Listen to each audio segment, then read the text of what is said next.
İkinci dəfədir yığışırıq. Hamımız xoş gəlmişik bura. Bu görüşmə o qədər sevindirir, o qədər ürəyimi açır ki, deməli 50 il müddətdən sonra yığışmışıq belə. Əvvəl Yusuf'un oğlunun toyunda bir neçə nəfər yığışmışdı. Sonra mən dəvət elədim. Mən o vaxt gördüm bir neçə nəfər. Çox fikirləşirdim, bəs qalanı hanı, qalanı nə işlə məşğul olur, qalanı sağdı mı, bilinmirdi. Çoğu adam bəlkə də bilirdiniz, mən bilmirdim. Çoxu ilə əlaqəm yox idi, ona görə mən çox şadam. Bu təşkil eləyəni, bu qrupu yaradanı təşəkkür edirəm həmin adamlara. Bu şəraiti yaratdı, biz yığışdıq. İndən belə çalışaq ki, ildə heç olmasa 2 dəfə, 3 dəfə belə yığışaq, ürək sözlərimizi, dərdimizi, birinin elə dərdi var. Xeyir xəbərlər. Deməlidir. Bax, sabahın da bir-iki dənə utandırdıq. Payıza kimi həll edəcək. Payıza kimi həll edəcək, təzdən yığışacaq. Bu olmaz, belə şey yığınca olmalıdır. Daha təşkilatçı bizim ən güclü təşkilatçımız Lətifdir. Telefon edəcəm sizin üstünüzə o məsələlər. İşindən çox hoşum gəlir. Sağ ol. Bir şeydən yapışdı əl çəkmir. Düz eləyirsən Lətif. O da mən həyat prinsipimdir də elədim. O Benetka zat elə belə asan iş deyil. Onu hansımızı qoysaydın bir yana çıxarda bilən deyildi.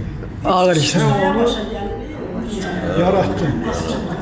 Sağ ol, çok sağ ol. Borcumdur, Hafiz borcumdur. Çalışaq, indi 10 il bir sinifdə oxumuşuq da.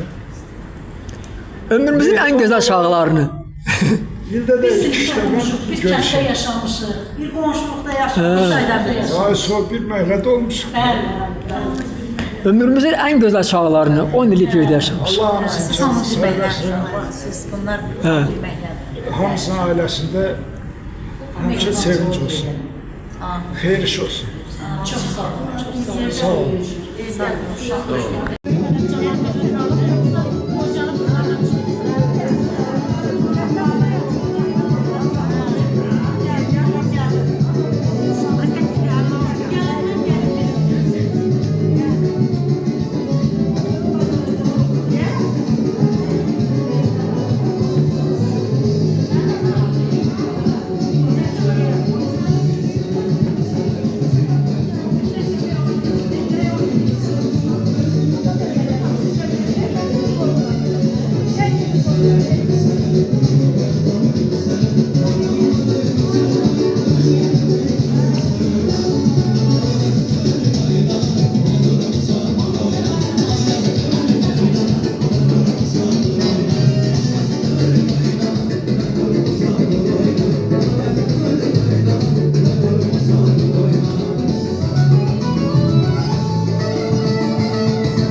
Mustafa nişana da gidebilir. Nişana da gelebilir. Karşıyasın.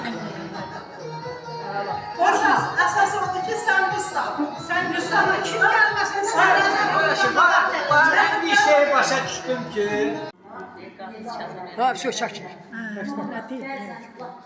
Çox aslında bu sözü. Mənim nə sözüm ola bilər ki? Mənim sözüm odur ki, kəndimin həm gözəlləri, həm ağsaqqalları, həm ağbirçəkləri, elim, günüm, obam, belə dəyərli insanlar, çox gözəl, nətər deyim, mən o qədər belə bu qrupa daxil olanda, bu uşaqları görəndə çox həyəcan keçirtdim. Çox belə bütün kənd gəldi, el gəldi, oba gəldi, hamısı yadıma düşdü. Hə. Elə bil yenidən doğulmuş kimi, yenidən öz elimdə, obamda oldum, kəndimdə oldum. Kədərlənirəm, mən biraz çox danışanda kədərlənirəm. Nə bilim. Qəbuldur bizim üçün qəbul. Sən asıl vaxt təbii, gözəl hisslər. Bundan gözəl nə ola bilər? Nə deyir? Bir dənə ələvə yox, sürü heç nə yox.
sensiz olmaz.